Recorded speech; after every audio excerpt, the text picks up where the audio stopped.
ወይዘሪት ብርቱካን ሚደቅሳ ቅንጅት መንፈስ ነው ያሉበት ወቅት ነበር። እንደውም የኢትዮጵያ ፖለቲካ ምን ነው ከጣት አልወጣም ማለት ነው። ታስታውሺ ነው መድረክም ይሄ ነው የሆነ ራዕይ ፓርቲ ነው ይሄ ነው የመያድ ይሄ ነው አውራጣት ነው። የዛ የማዕከላዊ ጨለማ ቤት ምን እንደሆነ አላውቅም። ውጭ ስወጣ ብርሃን ማየት አልችልም ነበር። አይኔን እንደዚህ በዘዴ ነበር መከፍታት። ለዛው 15 ደቂቃ ነው ፀሐይ ምን ሞቀው ወጣን።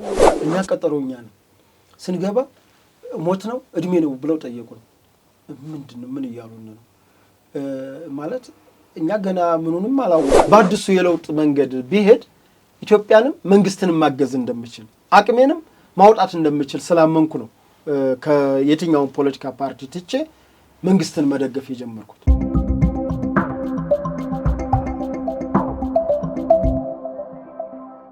ጤና ይስጥልኝ እንዴት ሰነበታችሁ ክብራትና ክብራን የሀቅና ሳቅ ሚዲያ ተመልካቾቻችን። እንግዲህ በሳምንቱ አቤት ያልናቸውን ጉዳዮች ወደ እናንተ የምናደርስበት የዕለተ ሮብ ፕሮግራማችን እነሆ ለዛሬ ደግሞ ለየት ባለ ፕሮግራም ወደ እናንተ እንደርሳለን።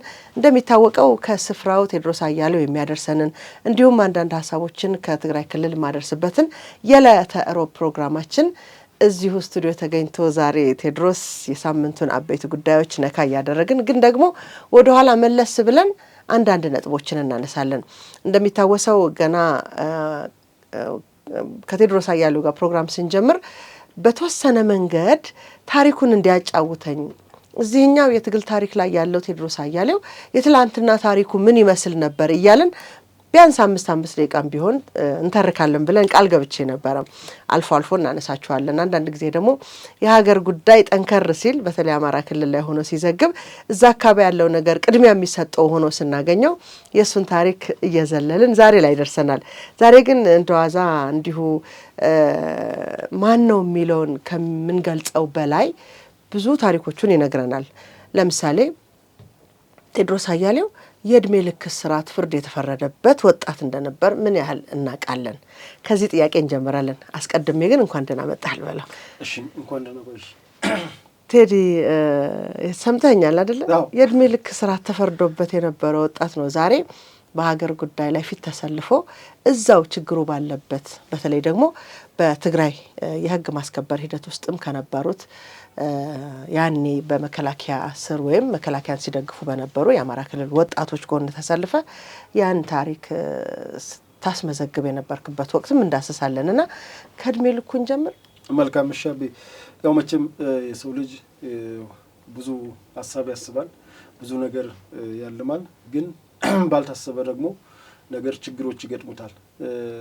በአጠቃላይ የኔ የልጅነት ህይወት አጠቃላይ በፖለቲካ በኢትዮጵያ ፖለቲካ ውስጥ ነው ያለፈው ማለት ይቻላል። ምክንያቱም ገና በ16 ዓመቴ በኋላ የፓርቲያችን ፕሬዝዳንት የሆኑት የዛኔ ለቅስቀሳ የመጡት የፓርቲያችን ፕሬዝዳንት ኢንጂነር ኃይሉ ሻውል ወልዲያ ከተማ መጥተው ነበር።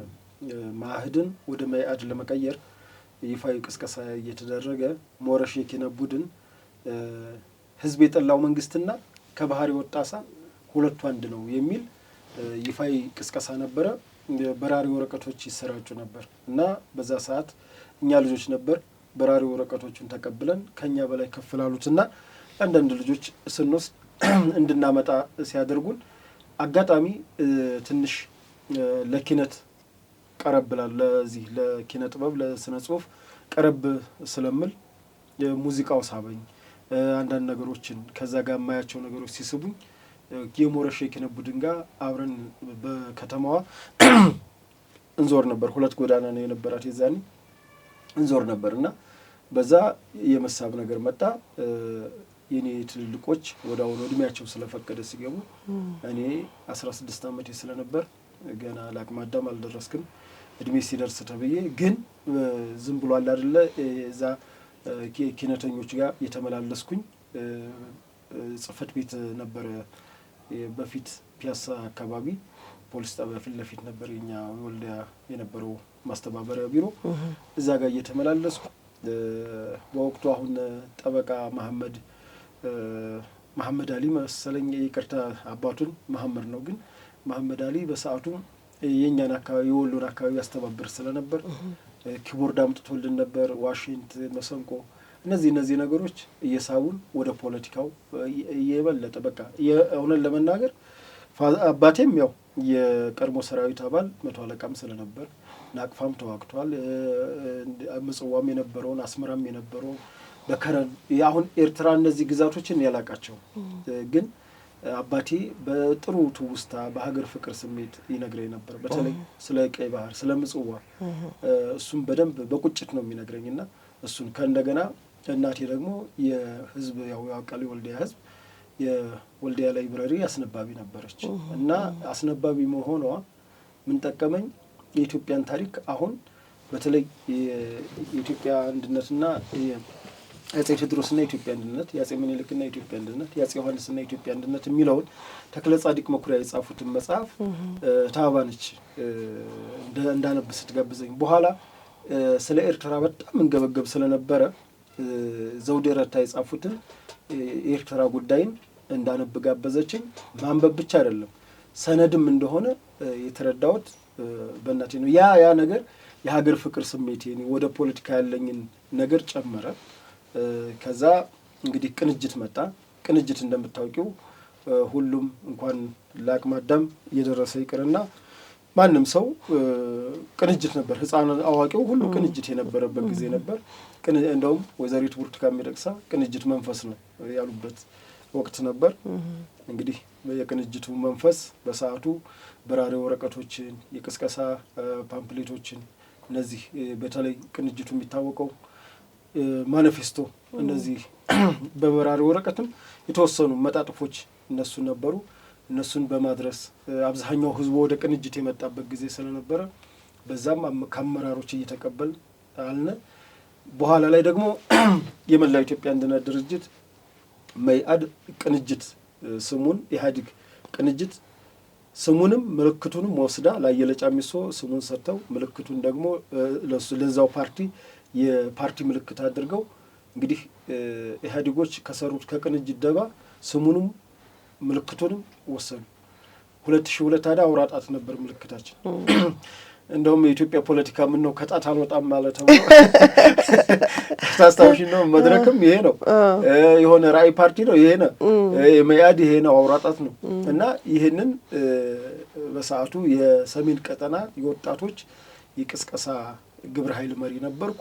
ከማዕከል ደግሞ አቶ አበባው መሀሪ የመላው ኢትዮጵያ አንድነት ድርጅት የህዝብ ግንኙነት ነገር ግን የሰሜን ቀጠና ደግሞ የቅስቀሳ የአዋቂዎች ግብረ ኃይል እኔ የወጣቶችን እሳቸው አዋቂዎችን ሆነ አጠቃላይ መላው ትግራይን መላው ወሎን ጎንደርን ደሴን እነዚህ አካባቢዎች ተዘዋውረን ቀስቅሰናና አደራጅተናል አንቅተናን። በሰዓቱ ምርጫ 2002 97 ሁሉም ሰው የተመታበት የታሰረበት የተሰደደበት ፖለቲካ ለምን ብሎ እንዲሸማቀቅ ፖለቲካና ኮረንት የሚለው ነገር እንዲመጣ የተደረገበት ስለነበር 2002ን እኛ የለፋነው ልፋት እስከ ገጠር በፊት በቅንጅት ህዝቡ ነበር ወደኛ ሲመጣ የነበረው።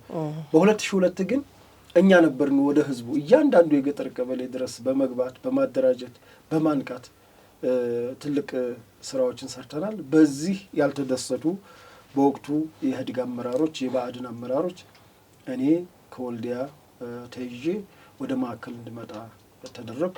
ማዕከላዊ መጥቼ ያው እንግዲህ ሳይበሪያ ይባላል 7 ቁጥር ነው እዛ ቀዝቃዛ ቤት ያው እንግዲህ ድብደባው ሁሉም እንደሁሉም ያለፈበትን አለፈናል። ከዚህ በፊትም በተለያዩ ቃለ መጠይቅ ተናግሬያለሁ። እኔ ሌላም ጨለማ ቤት እኮ በኋላ ገብቻለሁ። የዛ የማዕከላዊ ጨለማ ቤት ምን እንደሆነ አላውቅም። ውጭ ስወጣ ብርሃን ማየት አልችልም ነበር። አይኔን እንደዚህ በዘዴ ነበር መከፍታት። ለዛው 15 ደቂቃ ነው ፀሐይ ምን ሞቀው ወጣን። ለዛችም በቃ አይኔን እንደምን ማለማመጄ ስከፍተው ግቡ እንባላለን። ያው 15 ደቂቃው ያልቃል። ተለማመጄ እንደምን 10 ደቂቃ ምንም ይወስድና ከዛ ግቡ እንባላለን። እና እንደውም በኋላ ላይ ባልወጣ ሁሉ አልኩኝ። ምክንያቱም ፀሐዩን ለመልመድ የምታደርጊው ነገር በጣም እንትን ነበር ያም ነበር። ከዛ እንግዲህ ወደ ማዕከላዊ ነው ከማዕከላዊ ወደ ቃሊቲ ወረድን።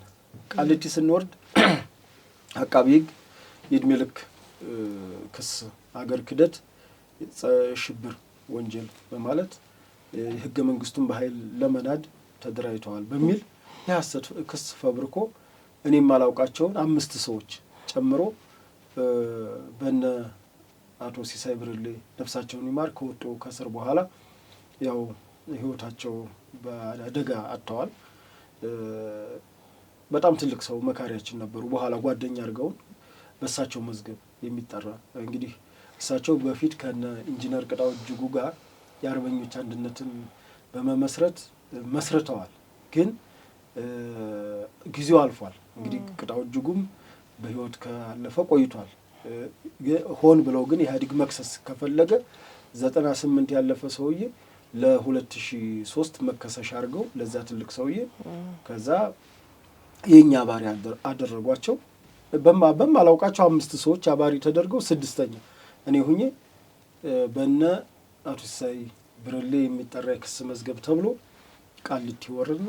ቃሊቲ ስንገባ ያስገቡና ከሞት ፍርደኞች ጋር ነው። በፊት እነ ኢንጂነር ኃይሉ ሻውል እነ ፕሮፌሰር አስራት ወልደየስ እነ ፕሮፌሰር ብርሃኑ ነጋ ሌሎች በቃ እነ ቴዲ አፍሮ የታሰሩበት ነው። ዞን 1 የሚባለው በጣም ጥብቅና በጣም ጥብቅ በቃ የመጨረሻው ጥብቅ የሚባለው ከቃሊቲ ዞኖች ዞን 1 ነው። ምክንያቱም የሞት ፍርደኛ የመጨረሻው ያለበት ነው። እኛ ቀጠሮኛ ነው ስንገባ ሞት ነው እድሜ ነው ብለው ጠየቁን። ምንድን ነው ምን እያሉን ነው ማለት እኛ ገና ምኑንም አላወቅንም ነው ፍርዶብን ገባን። እንዴት ነው አገባባችን ብለን ስንጠይቅ ከዛ ኦራንታችን ተሰጠ። ቀይ ካርድ አለች 4 ማዕዘን ቀይ ካርድ ነች። ኦራንታችሁን ያዙ ተባሉ። ከዛ የሆነ ታብሌት አውጠውናል። ያንን ያዋጥነውን እዛው ቴንሽን የሚያደርግሽ አይጠፋም። ይሄ በቃ እንዳታመልጡ እዚህ ጋር አይምሯችሁን አስሮ የሚያስቀምጥ ነው አሉን። ያን የሰጡንን መድኃኒት ማለት ነው። ከዛ የተሰጠን ለተሰቦ ለታይፎይድ ይበሉ ምናምን ተብሎ ነው። ያው ግድሽ ነው ትውጫለሽ እንዳሉጥም ብትይም እንደውም አንዳንድ ጓደኞቻችን ተጠራጥረው እነሱን ስለፈሩ በምላሳቸው አድርገው ነበር አበል ተብሎ ያስዋጧቸው ነገር አለ። ለራስህ ነው ምናምን እያሉ ያስዋጧቸው ነገር አለ። ምን እንደሆነ ሳይነገር ነው አይነገርም። እኛ በቃ ዋጥ ነው። እኔ ራሱ ተጠራጥሬ በምላስ ይዤው ነበር። ከዛ የሟሟ ምርር ሲለኝ ዋጥኩት። ከልኩ ያልፍም ብዬ ያው እዚህም ቢሆን ከዛ ገባን። አይምሮ ተርቸሩን ነው የምነግርሽ። ከዛ ገባን። እኔ ሞት ነው የተፈረደባችሁ እድሜ ነው የተፈረደባችሁ ሲሉ ውዝግብግብ አለ። ማለት አልነገሩንም። ፍርድ ቤትም አራዳ አንድ ታሪኳ የምትባል ለታሪክ የተቀመጠች በጣም ትልቅ ሰው የነበረች እኔ እሷን ታወጣኛለህ ብዬ ድብደባ እየደረሰብኝ ነው ያልሰራሁትን ወንጀል ኤርትራ ሂደሃል ነው አንዱ አሬና ሂደሃል ምናምን ነው። እኔ አልሄድኩም። በሰላማዊ ትግል ማምን ሰው ነኝ እና ሂደሃል ከነ ኢሳያስ ሰዎች ጋር ተገናኝታችሁ ህገ መንግስቱን በኃይል ልንዱ ነው ዛሬ እነሱ ሊገጥሙ እንደውም ምስክርነት ትሰጣለህ። ኢሳያስ ጋር መገናኘት ሞት እንደሚያስፈራ ኢሳያስ ጋር ተገናኝታችሁ የኮሎኔል ማለት ይበሉት ሻለቃ ዳዊት ይበሉት የሆነ ብቻ የሆነ ሰው አመጡና አሬና ግንባር ሂዳችኋል ተብላ አንዱ የኔ ምርመራ እሱ ክቡር ፍርድ ቤት እኔ እንደዚህ አላረኩም ብል አይ አደብድቡት አለች። ከዛ እሷ አልታስጥ ምን ነው ባልናገር እስክል እሷ አልታስጥል ነው ወይ ብለው ከመኪናው ነው የጀመሩ። ገና ስንገባ ለሽፍን መኪና ከዛ የጀመሩ ማዕከላዊ ገባን ለተዩ። ከዛ በኋላ ባልናገርስ እንድል የሚያደርግ ነገር አደረጉብኝና ያን እንግዲህ አልፈን ነው ወደ ቃሊቲ ክስ ትመጣላችሁ ቻርጅ ተብለን ሄርና ፍርድ ቤት ላይ እኮ ቀርበናል። ዳኛው ሸምሱ ሲርጋጋ ይባላል። ሸምሱ ሲርጋጋ ማለት በ96 እና 97 የአዲስ አበባን ወጣት አደገኛ ቦዘኔ እያለ በቃ በአቶ መለስ ዜናዊ ቀጭን ትእዛዝ ያሰረ አብዛኛውን የአዲስ አበባ ወጣት አደገኛ ቦዘኔ። እንግዲህ ያ መንግስት እኮ ይገርም ነበር። ራሱ ስራ ሳጥቶ ደግሞ መልሶ ከሳሹ ነው አደገኛ ቦዘኔ ይልሻል። እና አደገኛ ቦዘኔ እያሉ ወጣቱን ሲያሸማቅ የነበረ ዳኛ ነው። ያው ፖለቲካሊ ውሳኔ ነው። ግን በሰዓቱ ገባን። ክስ ተቃውሟላችሁ የላችሁም አሉን። እኔ ተቃውሟልኝ አልኩኝ። ክሱ ላይ እኔ አላቅም የህግ እንትንም ጠበቃ ይቆምልህ። ማን ነው ጠበቃ? ጠበቃ አልፈልግም። ምክንያቱም እኔ አላጠፋውም፣ የሚያስከስሰኝ ነገር የለም። ለዚህ ራሱ ለዚህ ችሎት የሚያደርሰኝ ነገር የለም ስል ስነ ስርዓት አለኝ። የቀኝ ዳኛ ሙሉጌታ ገብረ ኪዳን ይባላል። ስነ ስርዓት አለ። ራስህ ስነ ስርዓት አልኩኝ። እኔ አላውቅም። አይ ልክ ነው እኮ ምን ስርዓቱን የጠበቀ የፍርዱን እንትኑን አላውቅም። ህጉን የተከተለ ዳኛ ራስ ስነ ስርዓት ምን እያልክ ነው? ከዛ ያው እድሜም ገና 24ን ጨርሼ ወደ 25 እየገባው ነው። በሰዓቱ እኔ ሁሉም ነገር ትክክል ነው። በተለይ ይሄ ሰላማዊ ትግል ያስኩትን ትክክል ነው ብዬ አጥብቄ ይዤ ስለነበር በቃ መብቴን የጠየቅኩት የመንግስትንም የፓርቲን መብት እንዳልነካው አውቀ ነበር። በቃ መብቴ ነው የሚል ነው ሰላማዊ ትግሉ። ትግል ብለው በሸፍጥ ያስሩኛል ብዬ አላሰብኩም። እውነት ለመናገር ራሴን ማርነቅ አይደለም ባልፈጠርኩበት ባልሄድኩበት በእንደዛ አይነት የፈጠራ ክስ ከሰውኝ እድሜ ልክ ለማስወሰን ጠቃቢ ሕግ ጠይቆ 10 ዓመት አኮናንበው ቃልቲ ገብቼ ቃልቲን ያስቢ ቂሊንጦ እስረኛ በዛ። በተለይ በኦነግ ክስ በዛ እስረኛ። በኋላ ወደ መጨረሻው ደግሞ በአድሃንና በግንቦት 7 በዛ። ያ እስረኛው ሲበዛ ቂሊንጦ የወሰዱንን ወደ ዘዋ ያሸጋግሩ። የፖለቲካ እስረኛ ሂዶ አያውቅም ነበር ከዛ በፊት። ደረቅ ወንጀለኛ ማለት በሌላ ኬዝ በስርቆት በግድያ በተለያየ በሌላ ኬዝ የገባ እንጂ የፖለቲካ እስረኛ ወደ ዘዋ ይልከው አያውቁም። የመጀመሪያ እኛን ጫኑ።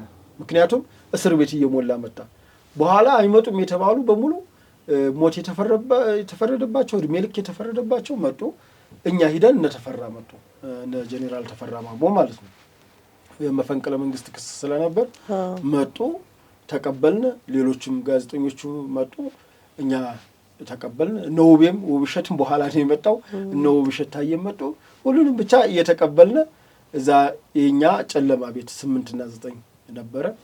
ከዛ እንደገና ደግሞ የተወሰነ አስወጡኝና የተወሰነ እንትን ያልኩ እየተንቀሳቀስኩ እያለ ምን ተነሳ መሰለሽ? ከምግብና ከቤተሰብ ጥየቃ ጋር በተያያዘ ሲነሳ እጄን አውጥቼ ነው ያልኩት። የመብት ጥያቄ ነው የጠየቅኩት። በዕለቱ ግን ስጠይቃቸው እናንተ እኛን ከቤተሰብም ማረቃቸው ከአዲስ አበባ እንግዲህ ዘዋይ ነው ያሰሩት 168 ኪሎ ሜትር ጭራሽ አዲስ አበባው ባሰብን ወደ የመጣንበት ወደ የክልሉ መልሶን እያልን እዚህ አምጥታችሁ ያሰራችሁ እናንተ እኛን ለመበቀል ነው። ከእንደገና ትምህርት እንማር ስንል አትማሩ፣ አሸባሪ ናቸው። ስራ እንስራ፣ አሸባሪ ናቸው። እንግዲህ እዛ ውስጥ የግቢ ልማት ስራዎች አሉ። ቤተሰብ አይጠይቀንም። እኔ 7 ዓመት ስታሰር ማንም አልጠየቀኝም። መጨረሻ 6 ዓመት ከ8 ወር አካባቢ ላይ እህቴ ነች መታ የጠየቀች። እንግዲህ የመጨረሻዋ ከዛ ያው አላገናኝ ብለው 3 ቀን አርብ ነው የመጣችው። አርብን አውለው ቅዳሜ ውላ እሁድ እንዳጋጣሚ አንድ ጓደኛ የዛው እስር ቤት እሱ ተጠይቆ የእሱ እናት የጓደኛ እናት አይተዋወቁም፣ ግን ዝም ብላ ስታለቅስ አሳዝነዋት ምንድን ነው ወንድሜ እዚህ ነበር እና 3 ቀኔ ነው አላገናኘኝ ብለው እና በዚህ ከምታለቅሽ በላይኛው በር በዋናው ዙሪ። በየት ነው ዋናው? በላይ በኩል። አሁን ይሄ የዘመድ መጠየቂያ ነው። ዙሪ ብለዋት በዛ በኩል ዙራ መታ አስፈቅዳ ለ5 ደቂቃ ብታምኑ ለ5 ደቂቃ ለዛውም ቶሎ ተፋቱ ምናምን ብሎ እሷም ያን የነበረ ሌላ ሀዘን ነበረ። ምክንያቱም እኔ ስታሰር እናታችንን በድንጋጤ ገለዋል። ብዙ መከራዎች አልፈውባታል። ለካ እኔ ያው በቃ ባይጠይቁኝም ችግር የለውም በሚለው ይዤው ስለነበረ በዛ አልፌው ነበርና ያው በኋላ ነው የገባኝ። ከተፈታው በኋላ በቤተሰቡ ላይ ምን አይነት ነገር እንደፈጸሙ ሳውቅ እህት የሚያለቀሰችበት በኋላም ስጠይቃትም ያን እንደሆነ ገባኝ። በቃ እንደዛ አይነት ነገሮች አለፉ። ብቻ ከዛ ወጥቼ ነው እንግዲህ ወደ እናት ፓርቲ የገባው። በዛም በ2011 በተደረገው ጠቅላላ ጉባኤ የፓርቲያችን ማዕከላዊ ኮሚቴ የወጣት ጉዳይ ኃላፊ ያው በሰዓቱ የፓርቲው ፕሬዝዳንት አቶ ማሙሸት አማረ ነበሩ። ጉባኤው በስራ አስፈጻሚነት መረጠኝ። ከዛ እንዲሁ የሰሜን ቀጠናና ወዛው ወልዲያ አካባቢ እንዳንቀሳቀስ ነበር። ፓርቲው ከበፊቱ ባነሰ መልኩ ሲንቀሳቀስ ስላየው ከዛ ይልቅ አሁን ያለውን የለውጥ መንግስት መደገፉ ውጤታማ እንደሚያደርግ ስላመንኩኝ ከእንደገና እኛ የምንለውን ነው አሁን እውነት ለመናገር በቀናነት ከተረዳ ነው አሁን ያለው የዶክተር አብይ መንግስት እኛ በፊት ስንላቸው የነበሩትን ነው። አሁን በቤት የሚባል ነገር አለ። በእኛ አካባቢ በተለይ ተረቷ ትታረታለች። ምንድን ነው ይሄ ተቃራኒ የሆኑ የፉክክር ደጃፍ ሳይዘጋ ያድራል አንዱ ነው። ግን ባልና ሚስት አይጣጣሙ። አሁን ሚስት ባሏን ባህሪ ስለምታቅ ምንድነው የምትጠይቀው? መንካሊፎ ትለዋለች። የማይገጥም ሰው ማለት ነው። ቂጣ እንብላ ገንፎ፣ ስለልክሽ ቂጣ ይላል። እንግዲያውስ ካሉ ቂጣ ስለልክሽ ገንፎ።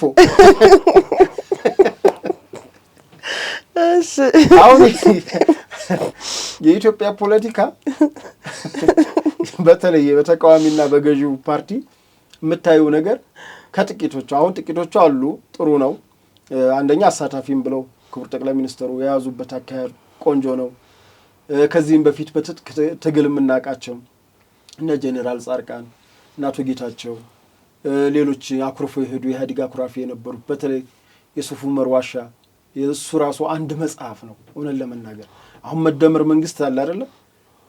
ራሱ የሱፍ ዑመር ዋሻ ሚስጥር ተብሎ ቢጻፍ እኔ በተለይ ከክቡር አማካሪ ዲያቆን ዳንኤል ክብረት ይህን እጠብቃለሁ። ምክንያቱም እሳቸው በጣም አስተዋይና ተረጋጉ ሰው ስለሆኑ አብረዋቸውን ብዙ መንገዶች ሄደዋል።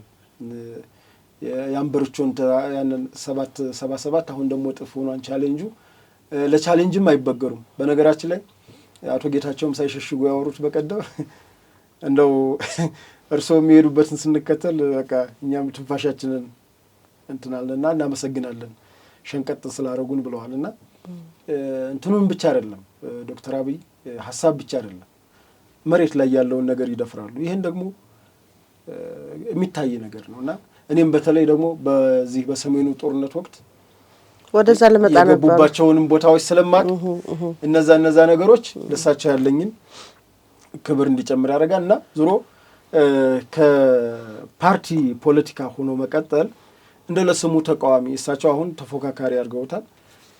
በፊት ተቃዋሚ ያው መቃወም እንደ ስራ በፊት ብትቃወሚ እርግጥ ነው አገር አፍራሽ ናቸው፣ ኢትዮጵያ ጠል ናቸው፣ በብሔር የከፋፈሉ ናቸው፣ በኢኮኖሚ ሻጥር በተለይ ግብርና መር ይሉሻል። አንድም ለግብርናው ጠብ ያደረጉን ነገር ሳይኖር አባቶቻችን ድሮ በኦሪት ዘመን ሲያርሱበት የነበረን በሬና ቀንበር ሞፈርና ቀንበር እንኳን ያልቀየረም ፖሊሲ ይዘው ግን ግብርና መር ገበሬውን አጋዥ ይሉሻል። ግን እኮ አንድም ለግብርናዋ ጠብ ያደረጓት ነገር የለም።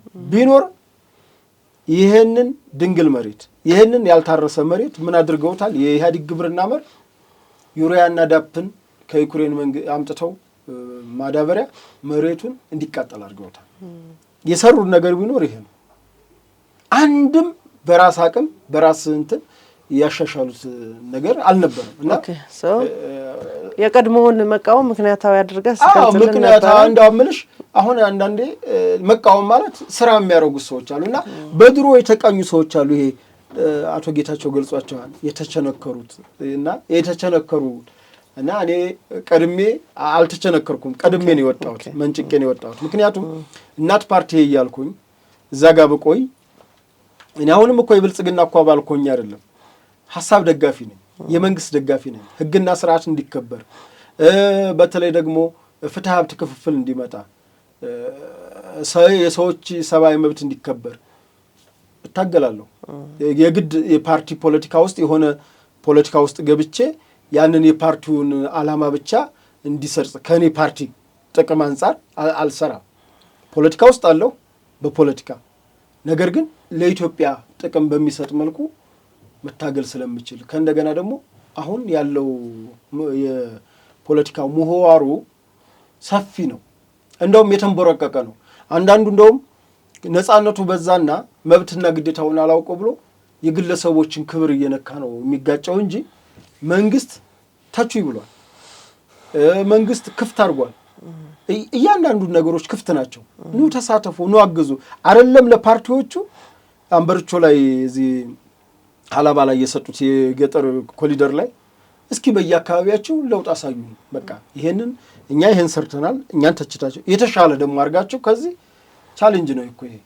የግድ እኮ አሁን ምን በሰለሽ ሰው የሚፈልገው ይኸውልሽ ያንቺ ህይወት መቀየር ያንቺ ኑሮ መሻሻሉን ሳይሆን ወንበር ይዞ የገሌ ከተማ ከንቲባ ወይም የገሌ ከተማ ወረዳ አስተዳዳሪ። በዛም አጋጣሚ ደግሞ የሚገኙ ጥቅማ ጥቅሞችን ያው ምንድነው ሲሾም ያልበላ አይነት ባህሪ የተላበሱ ሰዎችም ወንበሩን የሚፈልጉበት ምክንያት ይገባናል። ያው ህዝቡን በደንብ አድርጎ ገብቶታል። እኔ ስለራስ እንድትነግረኝ የፈለኩትን ጥያቄዎች ሳጨርስ ገባህ ወደ መንግስት መደገፍ ቀጠልክበትና ልመልስ ፈልጌ ነው። ያ ሁሉ የእድሜ ልክም ፍርድ የሞትም ፍርድ የሚመስሉ ነገሮችን ካለፍክ በኋላ ፍርድ 10 ዓመት ሆኖ 7 ዓመት ታስረህ ወጣ። ያው ወጣ አይባልም። የለውጥ መንግስት መጣና ተፈታህ ነው መሰረታዊ ነገሩ። ከዛ በኋላ በትግራይ 2013 ላይ ሰሜን ዕዝ ሲመታ በዛኔ ለተፈጠረው ችግር ከመከላከያ ጎን ተሰልፈህ የአማራ ክልል ወጣቶችን አሰባስበህ ወክለህ ደግሞ ሌላ ሀገር ለማዳን ተሰማራህ እና ምን ተፈጠረ? ከዛ በኋላ አብረው ከነበሩ ቀድሞ በኢትዮጵያ ምክንያት የታሰሩ የተገረፉ የተሰቃዩ ለውጥ ለማምጣት የታገሉ ምንላቸው ሰዎች ወደ ሁለት ጫፍ ደግሞ መጣችሁና ስለ ህግ ማስከበር ሂደቱና በኋላ ስለተፈጠረው ልዩነት እስቲ ንገረኝ። መልካም። ያው እንግዲህ ራስን ከፓርቲ ፖለቲካ እንዳረኩ ተያያዥ ስለሆነ ከፓርቲ ፖለቲካ አርቄ ያው ወደ ራሴ እንኳን ህይወት ብዙ ልመለስ ያልኩበት ባይሆን ግን ለመመለስ ፖለቲካ ችግር ነው፣ ሱስ ነው። በነገራችን ላይ ፖለቲካ ለሚረዳው ሰው ለሚያውቀው ሰው ይተኛዋል ብዬ አላስብም። በተለይ ቀና የሆነ ፖለቲካ ለተረዳው ሰው የህዝብን ብሶት የህዝብን ሮሮ በተለይ ደግሞ የምትመኪበትን አገርሽን ደግሞ የሚያሳጣና የሚያፈርስ ነገር ሲመጣ ከሀገሬ በፊት እኔ ልውደቅ ያለ አባት እያለኝ እኔ እንደነገርኩሽ የቀድሞ የሰራዊት አባል ልጅ ነኝ፣ የወታደር ልጅ ነኝ። ስለ ኢትዮጵያ ፍቅር ሆኖ ነው ያሳየኝ መስሎ አይደለም።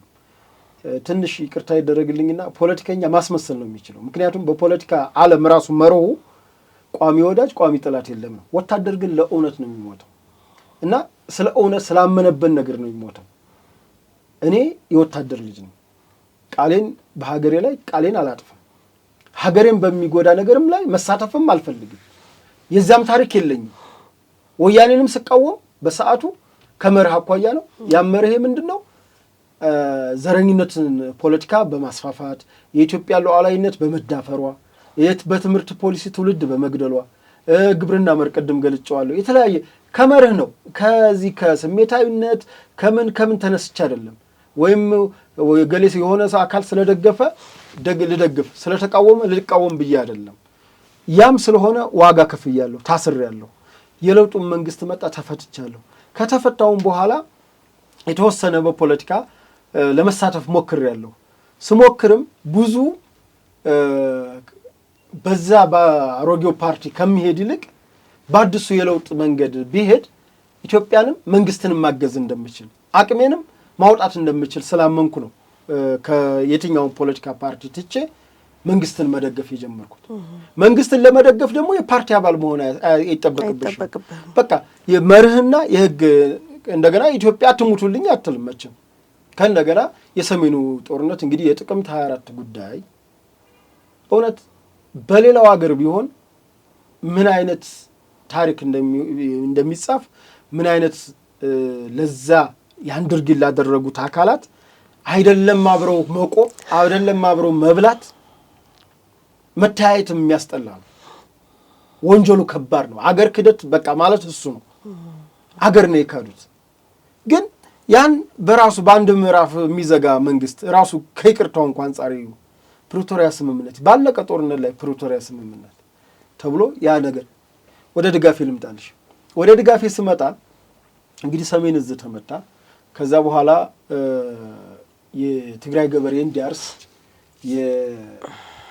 ወደ አማራ ክልል ወደ ደጀን ህዝቡ ይምጣ ሲባል መከላከያ በሰዓቱ እንግዲህ መከላከያ የሚያዘው ግምገማ ህዝቡም የመሰለው ትግራይ በአለው ሁኔታ ነፃ ይሆናል፣ ከዛ እኒህም የጁንታ ታጣቂዎች ወደ አማራ ክልልና ወደ አፋር ገፍተው አይመጡም፣ እዛው በክልሉ ታጥረው ይቆያሉ፣ ነገሮች ሲበርዱ በንግግርም በድርድርም በምንም ተብሎ ያለ ጦርነት ሰላም ይሰፍናል ነው የነበረው ግምገማ ባለኝ የቅርብ ጄኔራሎችን ባለኝ የቅርብ እውቀትም።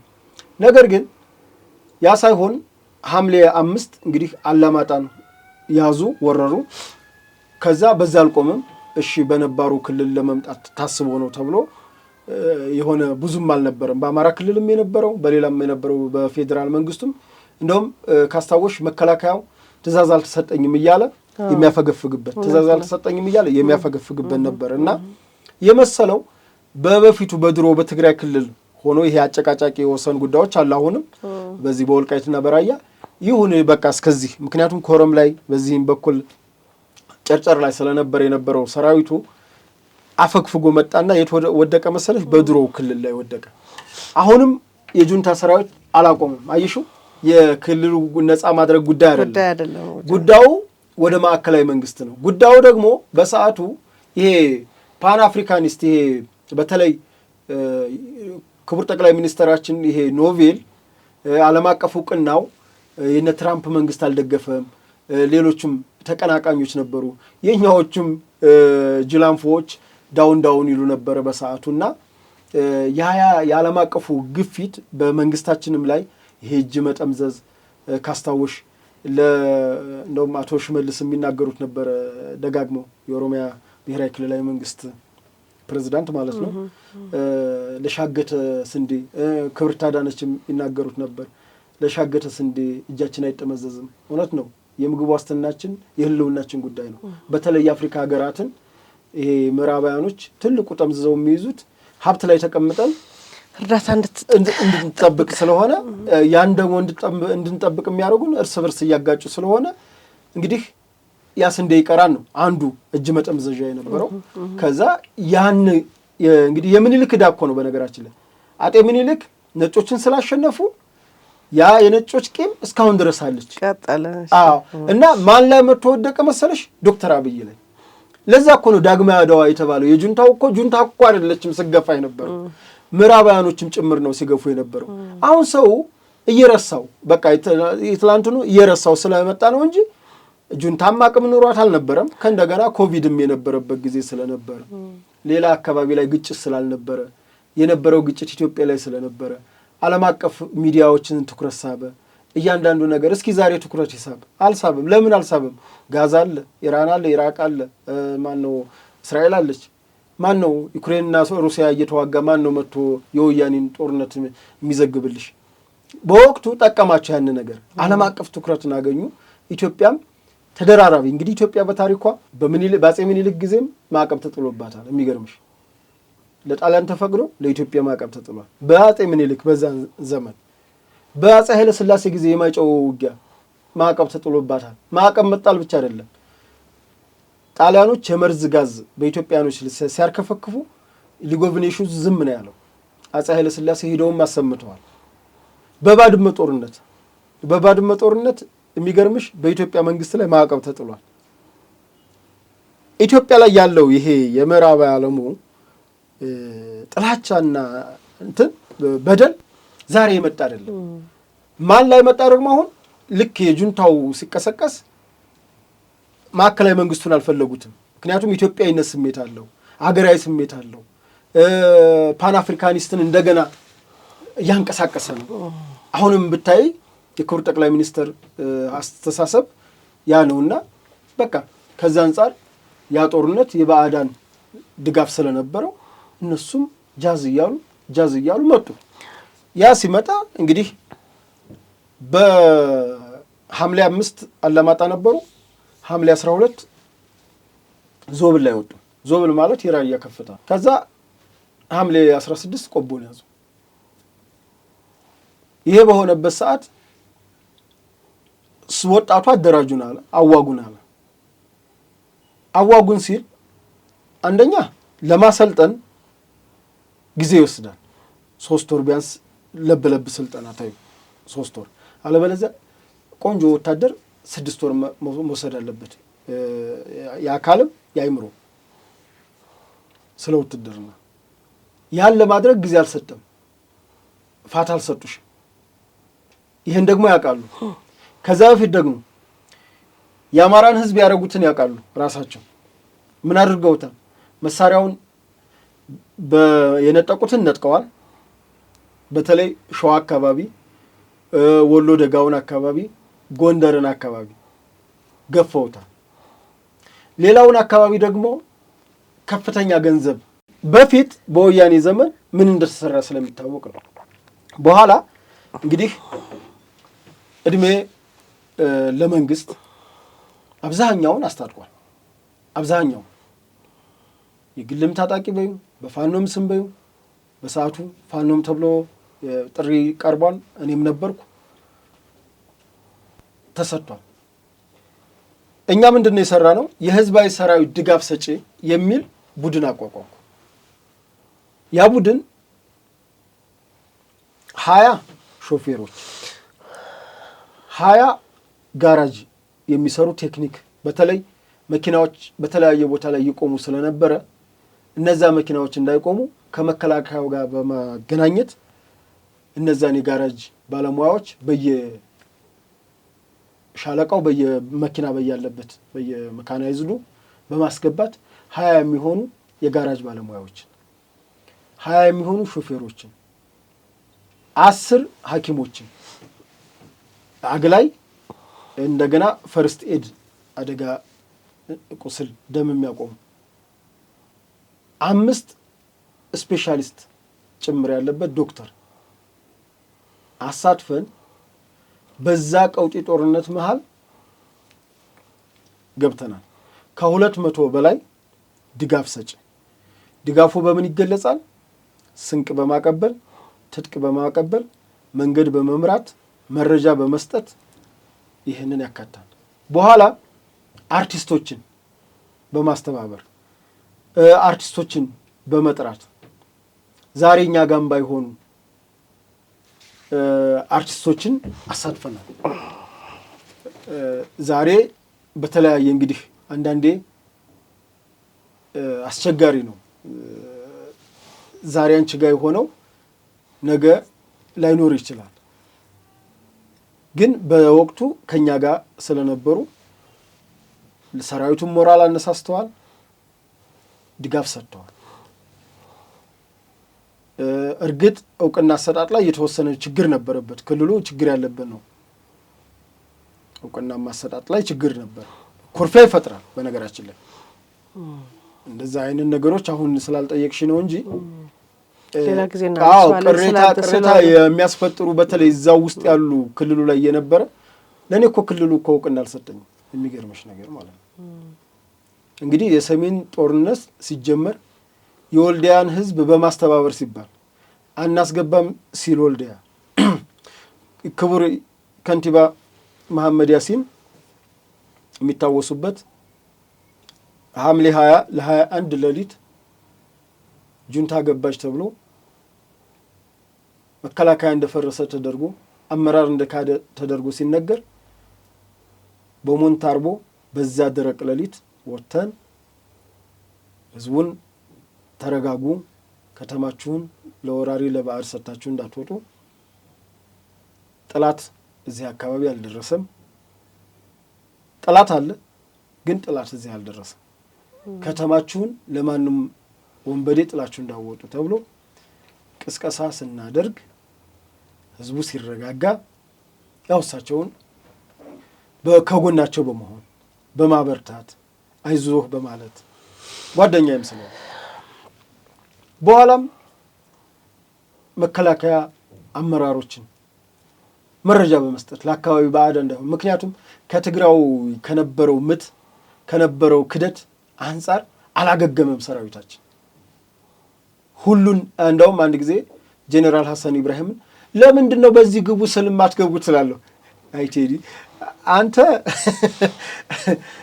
አውቃለሁ እረዳሃለሁ፣ ግን በትግራው ጊዜ እኮ በዚህ ጌታቸው አለ በዚህ ደብረጽዮን አለ እየተባለ እኮ ነው ሰራዊቱ ያለቀው። እና የተወሰነ በክሮስ ቼክ መደረግ ያለበት ስላለ የሚያዝ ደግሞ አለ። የሚገርምሽ መከላከያ ዝም ብሎ አይታዝሽም። አሁን የወመኔው ቡድን ዝም ብሎ በዘፈቀደ ነው የሚሄደው። መከላከያ መረጃ ይወስዳል፣ መረጃ ይተነተናል። የተኩስ እዝ አለ። ተኩስ ክፍሉ ተኩስ ካልፈቀደ አንድ ጥይት መተኮሳችም ዘመቻው አለ። ዘመቻው ሎጂስቲክ ማሟላት አለበት። ይሄ ሁሉ ሂዶ ነው አዛዡ መጨረሻ ምታ የሚልሽ።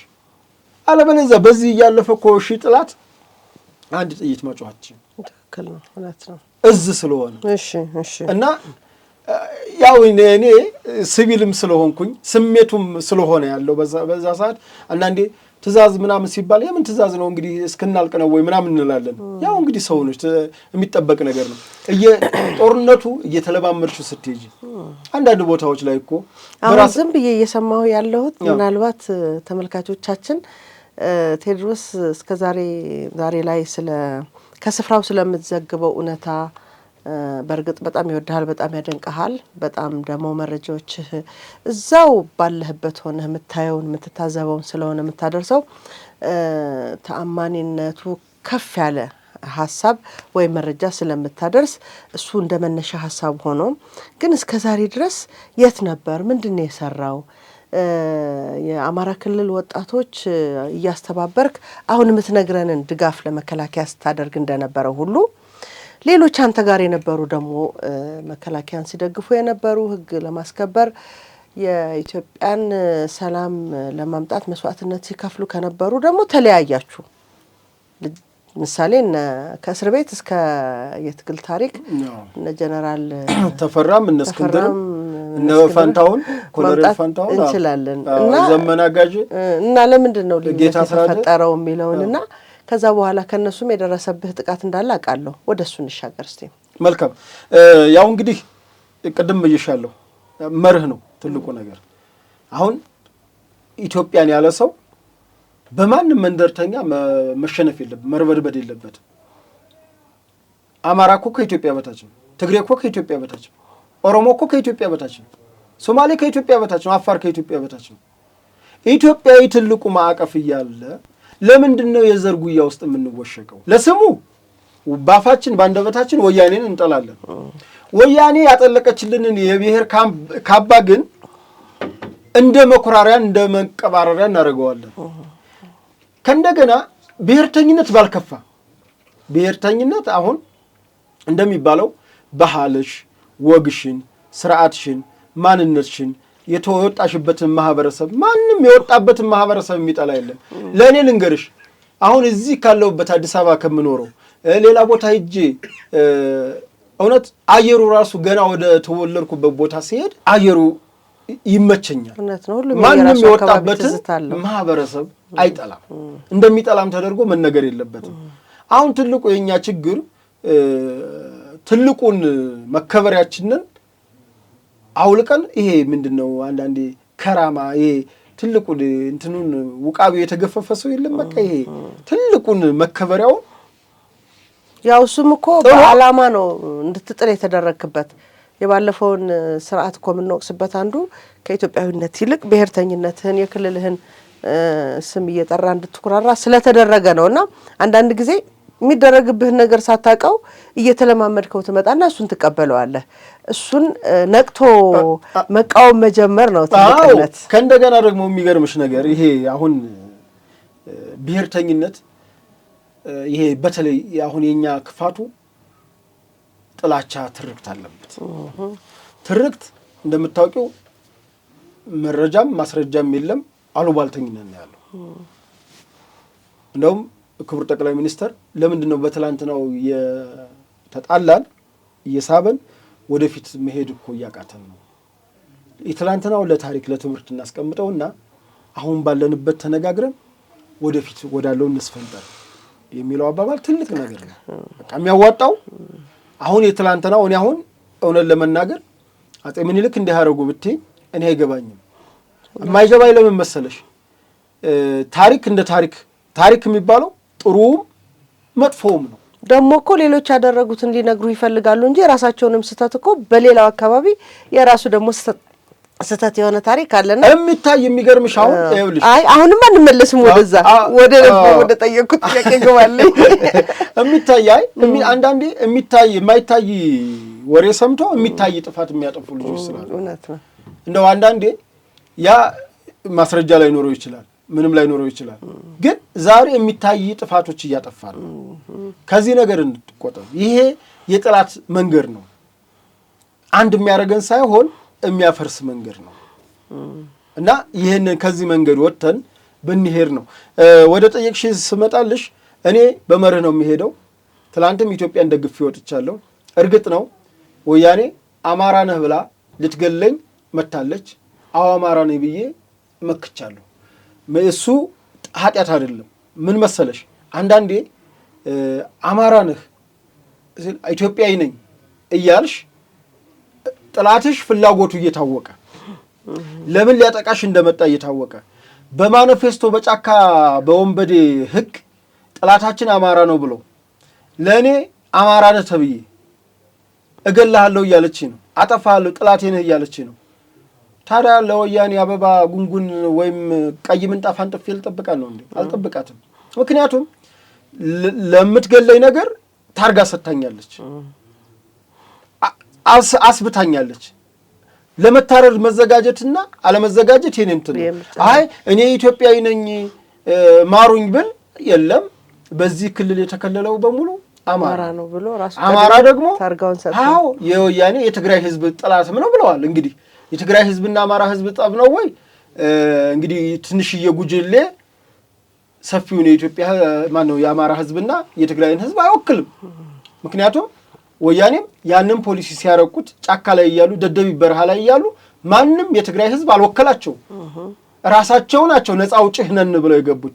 የሚገርምሽ ወያኖች ራሱ 67 እንግዲህ ጫካ የገቡበትን እድሜ እስር ቤትም እያለው ጠይቄያለሁ። ያ እድሜ አብዮቱ 1967 መስከረም 2 ነው የፈነዳው። የሽግግር መንግስት ነው የተቋቋመው። ገና የሽግግር ቻርተር እንኳን ውስጥ አልገቡም።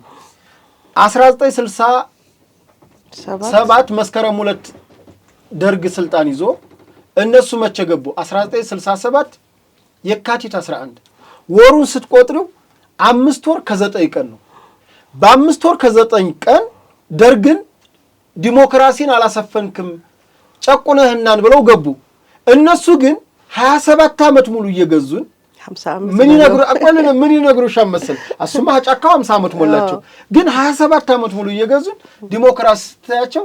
ዲሞክራሲ እኮ በሂደት የሚመጣ ነው። ደርግን በ5 ወር ከ9 ቀን በ5 ወር ከ9 ቀን ስልጣን ማን ነው ዲሞክራሲን አላጎናጸፈንም፣ ዲሞክራሲን አላረጋገጠም፣ ጨቁኖናም ብለው ነው እንግዲህ ሲጀመር ከደርግም ጋር ጸብ አልነበራቸው እና እኒህ ሰዎች ወደ ጫካም ሲገቡ የትግራይ ህዝብ አልወከላቸው። በኋላ በለስቀናቸው። አንዳንዴ ከነዚህ አይነት ጥቃቅን ሰዎች ጋር ድል አይጠፋም። ሻዕቢያም እንደ ድኩማን ናት፣ እኒህም ድኩማን ናቸው። ግን አገሪቱ በሁለት ድኩማኖች እጅ ወደቀች። አሁን እኒህ ሰዎች ሻዕቢያም የትግራይ ማነው የኤርትራን ህዝብ አይወክልም፣ ውክልናም የለውም። እኔ ነፃ አውጪ ነኝ ብሎ ነው የገባው። ምርጫም አላረገም ሻዕቢያ። የሚገርምሽ እስካሁን አምባገነን ነው። ቢያንስ ህወሓት እንኳን መንግስት እንኳን ከሆነች በኋላ ተመርጣለች፣ የሆነ ነገር ሄዳለች። 100% እያጨበረበረ ቢሆንም አሁን ወኪል ነን በዛ ሰዓት ወኪል ነን ቢሉ የተወሰነ እንኳን ምርጫ ካደረጉ በኋላ ነው። ነገር ግን ማንም እንትን ሳይልሽ ተነስቶ እኔ እንትና ነፃ አውጪ ነኝ እንትና ደግሞ ጥላቴ ነው እሱን እንትን ያለ ውግዝ ብለው 80ውን ብሔረሰብ ጥላት አበጁለት። ጥላቻውም እንዲህ ነው ብለው እና መጥቶ ሲያጠቃሽ ዝም ብለሽ አትጠቂም፣ ትከላከያለሽ። መከላከል ደግሞ ተፈጥሯዊ መብትሽ ነው። አንድ ሰው ከየትኛውም አካል በኋላ ነው ሰው የሚደርስልሽ። ስጮሂ ነው ጎረቤት የሚደርስልሽ እንጂ ዝም ብለሽ እኔ ቅዱስ ነኝ እኔ ንጹህ ሰው ነኝ እያልሽ ዝም ብለሽ እንትን ብትይ እኔ ማንኛው ፓስተር ነኝ እኔ ማንኛው ቅዱስ ጊዮርጊስ ነኝ እኔ የትኛው ሰማዕት ነኝ? ምድራዊ ለሆነ ኃይል ግራን ሲመታ ቀኝ እንድገመምል አልልም። አቋም መያዝ ባለብኝ አቋም ይዣለሁ። መያዝ ባለብኝ ግን ኢትዮጵያዊ እንሆን፣ በኢትዮጵያዊነት ማዕቀፍ በፍቅር ያሸንፋን ማዕቀፍ እንሻገር እየተባልሽ የለም ትላንትና ያስተማረችሽን ወያኔ ዓላማ ይዘሽ አይ አማራ ነኝ እሺ ይሁን እሱም ባልከፋ። አሁን አማራነት ኦሮሞነት አይደለም ጸቡ እኮ። ትላንትና በፖሊሲም ደረጃ በጫካም የአማራ ሕዝብ ጥላታችን ነው ብሎ ከመጣ ኃይል ጋር መሰለፍ ግን ክደት ነው። ወይም ታሪክ አለማወቅ ነው፣ ወይም ፖለቲካ አለመረዳት ነው፣ ወይም ተልእኮ አለ። በቃ ያማ የላኪ በያለው በቀደም የላኪ ነገር ሲሆን ሸኔም ህዋትም የአማራ ኃይሎችም አንድ ላይ ሆኑ ዘይትና ውሃ እኮ ናቸው። ምክንያቱም ሻዕቢያ ናት የላከቻቸው። ሻዕቢያስ ከግብፅ ነው የተላከችው። ሻዕቢያም መልእክት ስትቀበል ወዴትም ወዲያም አትልም። ወያኔም መልእክት ስትቀበል ያለቃ ነው። የጽንፈኛውም ሲቀበል ሸኔውም ሲቀበል እንደዛ ነው። ሂዶ ግን ኢትዮጵያን ማተራመስ፣ ኢትዮጵያን ለውጥ ሊመጣ አይደለም። ሻዕቢያ ሸኔን ስታግዘው የኦሮሞን ህዝብ ነፃ ሊያወጣ አይደለም፣ የኦሮሞን ህዝብ እንዲረብሽ ነው። ጽንፈኛውን ስታግዝ ጽንፈኛው የአማራ ህዝብ ነፃ ሊያወጣ አይደለም፣ የአማራ ህዝብን እና ክልሉ እንዲረብሽ ነው። ወያኔን ስታግዝ ወያኔ ከማዕከላዊ መንግስቱ በፖለቲካ እንደራቀ ታውቃለች። ከዚህ በኋላ አቅመቢስና ምንም እርባና ቢስ እንደሆነ ወያኔን ያውቃሉ ሻዕቢያዎች።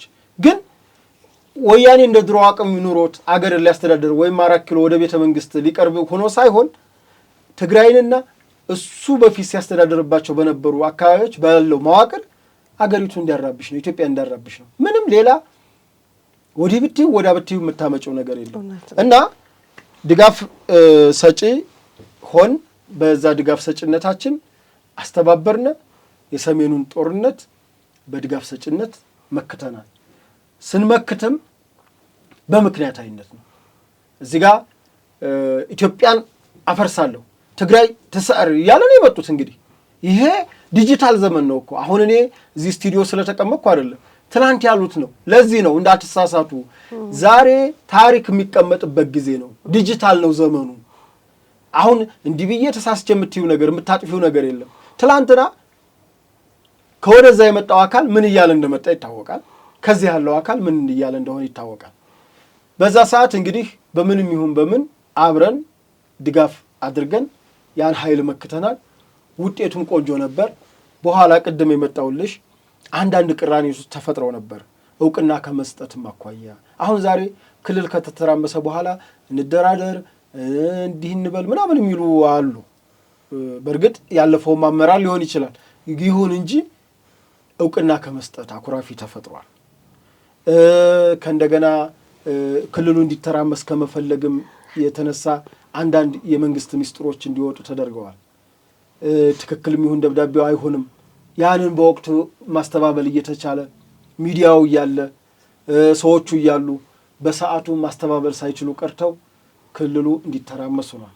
የመንግስት እቅድ የፌዴራል መንግስቱ እቅድ እየታወቀ የክልል ልዩ ኃይሎች መልሶ ማደራጀት የትግራውም በፕሪቶሪያው ስምምነት አማካኝነት ቃል ኪዳን ስላለ በዛ ሰነድ ይገባል። ካልሆነም ካፈረሰ ነው የተባለው። እኔ ስላወያዩን እኮ ነው። ካፈረሰም እንደ ትላንትናው ክተት እንጠራለን። ግን አሁን ባለን ግምገማ ወያኔ አንሰራርታ እንደ ትላንትናው ኢትዮጵያን አትወጋም። አሁን ባለን ግምገማ ይሄ ከሆነ ስጋታችሁን ያዙት፣ ችግር የለውም ተባለ።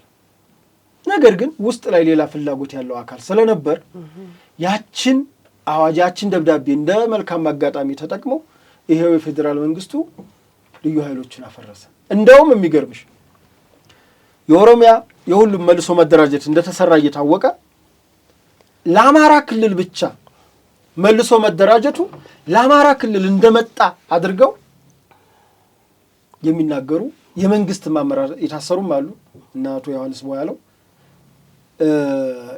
እንዲህ ለአማራ ክልል የመጣ ብቻ አድርገው እስካሁን ድረስ የሚናገሩ አሉ። የሚገርምሽ ለአማራ ክልል ይሄ መልሶ ማደራጀቱ ኦሮሚያን እንዳላደረገ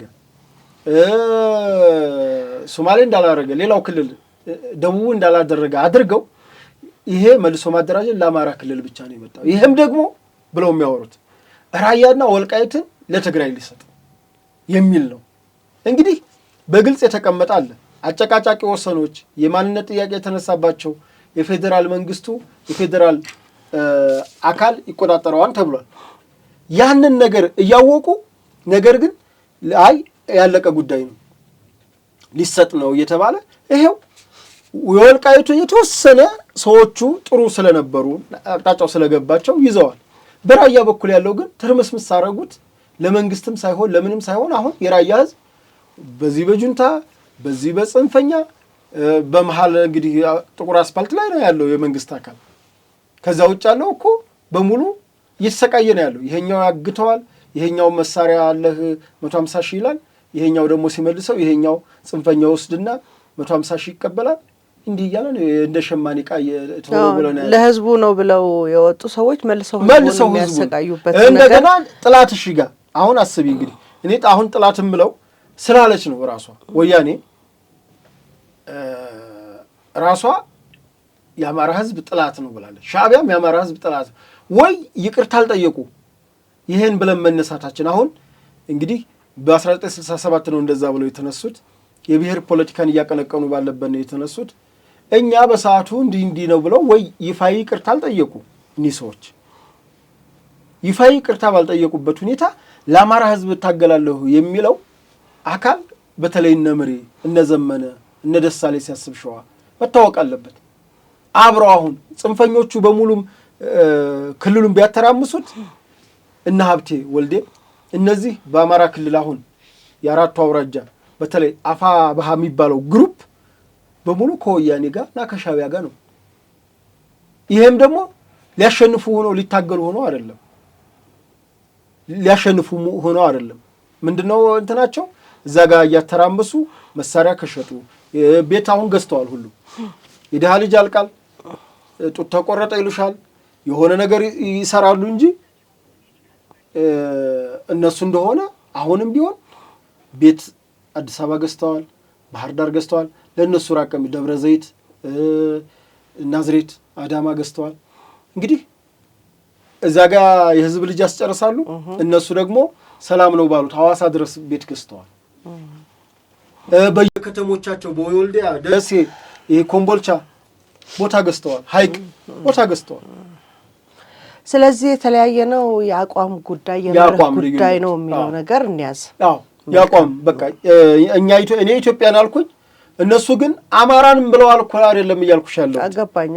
አማራንማ ቢሉ መልካም ነበረ። ብሔርተኝነትን እኔ እኮ ህጉ እስከፈቀደ ድረስ አሁን እኔ ኢትዮጵያዊ ነኝ አልኩ እንጂ በኢትዮጵያ ውስጥ የብሔር ፖለቲካ የለም አላልኩም። እኔ ኢትዮጵያዊ ነኝ አልኩ እንጂ የትግራይ ህዝብ ጥያቄ የለውም አላልኩም። የአማራ ህዝብ ጥያቄ የለውም አላልኩም። የኦሮሞ ህዝብ ጥያቄ የለውም አላልኩም። በሁሉም ማህበረሰብ በአፋሩም በሁሉም ማህበረሰብ እኮ ጥያቄ አለ። ጥያቄው ግን በጠመንጃ አይመለስም ነው፣ በህግና በአግባብ ከእንደገና አሁን ያለው የለውጥ መንግስት እኛ ያመጣነው እኮ መንግስት ነው። ሌላ እኮ ማንም ያመጣው አይደለም። እኛው ያመጣነው መንግስት፣ እኛው የታገልን፣ እኛኑ ያኑ አሮጌ ስርዓት ታግለን መስዋዕትነት ተከፍሎ እኛ ጥቂቱን መስዋዕትነት ከፍለን ይሆናል የማይመለስ ህይወታቸውን ግንባራቸውን ለጥይት ሰጥተው የተለወጠ ስርዓት ነው። ያን የተለወጠ ስርዓት አኩርፎ የሚሄድ አካል የማይደፈረውን መከላከያ ሰራዊትን ወቅቷል። ብዙ ክደት ነው የፈጸመው። መንግስቱ ነው እየሰሩ በፓርቲ እነሱን የሚቃወመን አሳደዋል፣ ገለዋል፣ አሰድደዋል ወያኔዎች። እኔ እኮ ሌላ አዲስ ፓርቲ ቢመጣና አዲሱ ነው የማናውቃቸው ቢሆን ልክ ነው፣ ችግር የለውም። የማናውቃቸው ቢሆን የምናውቃቸው የትላንትናዎቹ ገራፊዎች፣ የምናውቃቸው የትላንትናው አሳዳጆች፣ የምናውቃቸው ትላንትና በሞኖፖሊ የአገሪቱን ሀብቱንም እንዲህ አውሮፕላን የሰረቁ መርከብ የሰረቁ እኮ ወርቅ የሰረቁ እኮ ናቸው። አሁንም ወርቅ እየሸጡ ያሉ ዘራፊ ናቸው። ከዚህ ቡድን ጋር ምንድነው ቃል ኪዳንሽ? ህዝብን ነጻ ልታወጪ ከሆነ ነው። ከእንደገና የትልቋ ኢትዮጵያ ጥላቶች ናቸው። ኢትዮጵያ ትፍረስ አሉ እኮ ለቃሉ እንኳን እውነት ነው። ኢትዮጵያ ትፍረስ ከሚል ቡድን ጋር ትናንትና እኮ የእነዚህ ልጆች አሁን በሀሳብ ተለየኋቸው ምልሽ አሁንም በስማቸው ይነግዱባቸዋል። እነ መሐመድ ቢሆነኝ እነ ሞላ ደስዬ ሸዋ ላይ ሸዋሮቢት ላይ አባትና ልጁ እነ ይታገስ እሸቴ እነሱን የመሰለ እኮ ሐቅ መስሏቸው ለሐቅ እኮ የተሰዉበት ነው። እውነት እነሱ ሐቅ ነው፣ ለሐቅ ነው የሞቱት። ግን የሚገርምሽ በእነሱ ስም ይነግዱባቸው። ቀና ብለው ቢያው ቢቻል ለሰከንድ ቀና ብለው ቢያው ምን ያክል እንደሚያዝኑባቸው እና ትልቅ አገር ክደት እየተሰራ ነው ያለው እና በዚህ ነው የአቋም ልዩነት ነው። በጣም ጥሩ። እንግዲህ ዛሬ ከቴዎድሮስ ጋር በዚህ ጉዳይ ላይ ነው መቆየት ያለብን። ይህን መረጃ ነው እናንተ ጋር ማድረስ ያለብን የምንልበት ምክንያት እስካሁን የሰማችሁትን እውነታ ልታውቁ ስለፈለኩ ነውና ምናልባት የነበርክበትን አካባቢ እዛ የነበረውን ሁኔታ ሰሞኑን ድጋሚ ገብተን ብናወራበት ወይም ከአቤ ጋር በሚኖራችሁ ቆይታ ብታሳውቀን ደስ ይለኛል። ዛሬ ስላንተ ሰዎች መስማት ያለባቸውን ብቻ መስማታቸው በቂ ነው ብዬ ስለማስብ የጥይቱን አልነገርከኝም። ይሄንና ሌሎችም ያልሰማናቸው ታሪኮች ካሉ በሚቀጥለው ሳምንት እንቀጥልባቸዋለን። ነገር ግን ከእድሜ ልክ እስራት እስከ በጥይት መመታት የደረሰበትን ታሪክ ለዛሬ እዚያ በቃን። በሚቀጥለው ሳምንት እንገናኛለን። ቴዲ አመሰግናለሁ። እሺ እኔም አመሰግናለሁ።